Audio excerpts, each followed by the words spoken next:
Hello everyone, तो कैसे हैं आप लोग। तो भाई इस वीडियो के थंबनेल को देखकर तो आप लोग समझ ही गए होंगे कि आज हम किन दो कैरेक्टर्स के बीच में फाइट कराने वाले हैं। जहां एक तरफ है हमारा हरा भरा पहाड़ हल्क और दूसरी तरफ है हमारे स्पाइडरमैन को दिलो जान से चाहने वाला वेनम। और ये दोनों ही कैरेक्टर्स ऐसे हैं जिन्हें स्क्रीन में देखने में काफी ज्यादा मजा आता है। और जरा सोचिए कि जब हमें इन दोनों ही कैरेक्टर्स की फाइट स्क्रीन में देखने को मिलेगी तो वो कितना ज्यादा ऑसम मोमेंट होगा। लेकिन हम सभी लोगों को ये मालूम है कि अभी इन सब चीजों में काफी ज्यादा टाइम है, तो इसलिए हम इन दोनों ही कैरेक्टर्स की पावर्स को एनालाइज करके इस वीडियो में जानेंगे कि वो कौन सा कैरेक्टर है जो कि ज्यादा पावरफुल है। तो फिर से स्वागत है आपका कॉमिक वुड के एक और नए एपिसोड में, जहां आपको मिलते हैं कॉमिक्स और मूवीज से रिलेटेड सारी एंटरटेनिंग वीडियोस। लेकिन इस वीडियो में आगे बढ़ने से पहले अगर आपने अभी तक इस चैनल को सब्सक्राइब नहीं किया है तो करना करो फिर, ताकि इस चैनल की कोई भी वीडियो आप कभी भी मिस ना कर सकें। तो बिना ज्यादा आपका टाइम वेस्ट किए चलिए वीडियो को स्टार्ट करते हैं।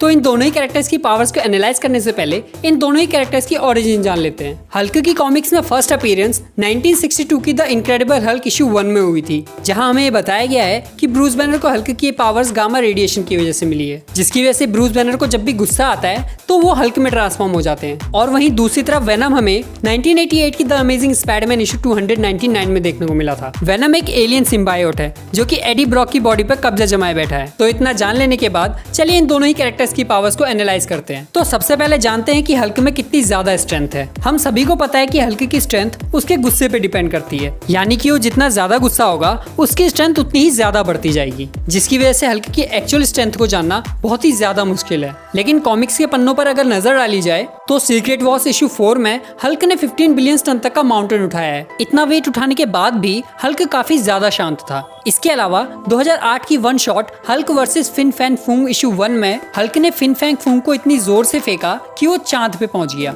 इसके अलावा हल्क ने एक बार अर्थ से दुगने साइज के एस्टेरॉइड को एक ही पंच में बहुत सारे टुकड़ों में बदल दिया था। इसके अलावा भी हल्क को हमने मूवीज में बहुत सारे पावरफुल कैरेक्टर से लड़ते हुए देखा है, जिनमें अबोमिनेशन, हल्क बस्टर, थॉर और फेंरिस वुल्फ जैसे कैरेक्टर आते हैं। तो अब बारी आती है वेनम की स्ट्रेंथ की। बेसिकली वेनम की स्ट्रेंथ उसके होस्ट पे डिपेंड करती है, यानी कि होस्ट जितना पावरफुल होगा वेनम की स्ट्रेंथ उतनी ही ज्यादा होगी। कॉमिक्स में वेनम एक बार जगरनॉट जैसे कैरेक्टर को एक पंच मारकर बिल्डिंग से स्ट्रीट में पहुंचा चुका है, जबकि जगरनॉट एक बहुत ही ज्यादा पावरफुल कैरेक्टर है, जहां जगरनॉट को सीधे सीधे हल्क से कंपेयर किया जाता है। इसके अलावा वेनम अपने पंचेस से नोवा जैसे कैरेक्टर तक को हट कर चुका है। तो यार ऐसा लग रहा है कि स्ट्रेंथ के मामले में तो हल्क वेनम से काफी ज्यादा आगे है। तो अब ये देखते हैं कि इन दोनों ही कैरेक्टर्स में इंटेलिजेंस के मामले में कौन आगे है। ब्रूस बैनर मार्वल यूनिवर्स के स्मार्टेस्ट पर्संस में से एक हैं, जहां पर वो इंटेलिजेंस के मामले पर 4th पोजीशन पे आते हैं। लेकिन वहीं इनके अपोजिट हल्क इंटेलिजेंस के मामले पर एक एवरेज लेवल रखता है। ब्रूस बैनर के हल्क में ट्रांसफॉर्म होने के बाद हल्क ब्रूस बैनर की इंटेलिजेंस को यूज नहीं कर पाता है। और साथ ही इस वीडियो में हम प्रोफेसर हल्क की बात बिल्कुल नहीं करने वाले हैं। तो अब बात करते हैं वेनम की इंटेलिजेंस की।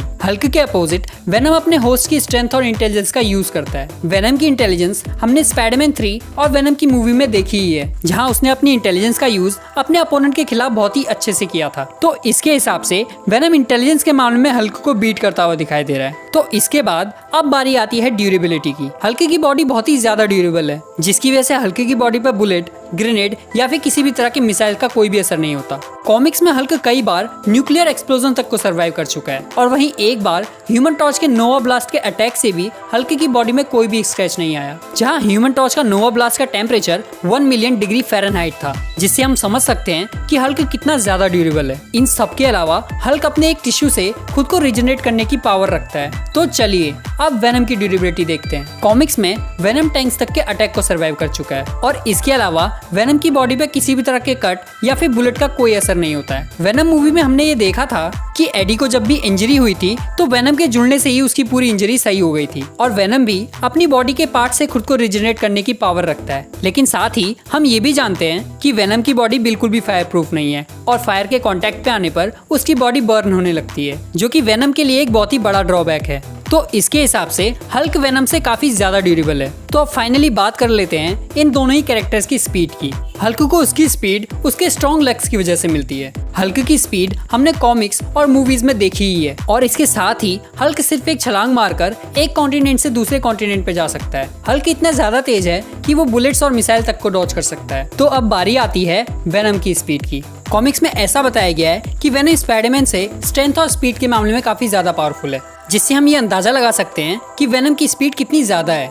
कॉमिक्स में वेनम सोनिक बीम्स तक को डॉज कर चुका है और साथ ही वेनम बुलेट्स और मिसाइल तक को डॉज कर सकता है। और वेनम मूवी में हमने वेनम की स्पीड देखी ही है, जहां वो एक ऊंची सी बिल्डिंग में काफी तेजी से चढ़ गया था। लेकिन वेनम की स्पीड हल्क की स्पीड के आसपास भी नहीं है। तो अब जब हमने इन दोनों ही कैरेक्टर्स की पावर्स को एनालाइज कर लिया है, तो पता करते हैं कि इन दोनों की फाइट का रिजल्ट क्या निकल सकता है। तो कभी अगर इन दोनों ही कैरेक्टर्स की फाइट हुई तो हल्क वेनम को काफी इजीली डिफीट कर देगा, जिस तरह हल्क ने कॉमिक्स में वेनम को डिफीट किया था, जहां हल्क के थंडर क्लैप से वेनम अपने घुटनों पे आ गया था। क्योंकि फायर के साथ साथ वेनम की एक वीकनेस लाउड साउंड भी रही है। तो मेरे हिसाब से तो इस मैच का विनर हल्क माना जाएगा। तो अब आप लोग मुझे कमेंट करके ये बताइए कि इन दोनों कैरेक्टर्स में से कौन जीतेगा। और साथ ही इस वीडियो में कुछ भी एंटरटेनिंग लगा हो तो इस वीडियो को लाइक और शेयर करना बिल्कुल भी ना भूलें। और साथ ही अपने इस चैनल को सब्सक्राइब भी करें, ताकि इस चैनल की कोई भी वीडियो आप कभी भी मिस ना कर सकें। तो अब आप लोगों से मुलाकात होगी आपके अपने कॉमिक वुड के अगले एपिसोड में। तब तक के लिए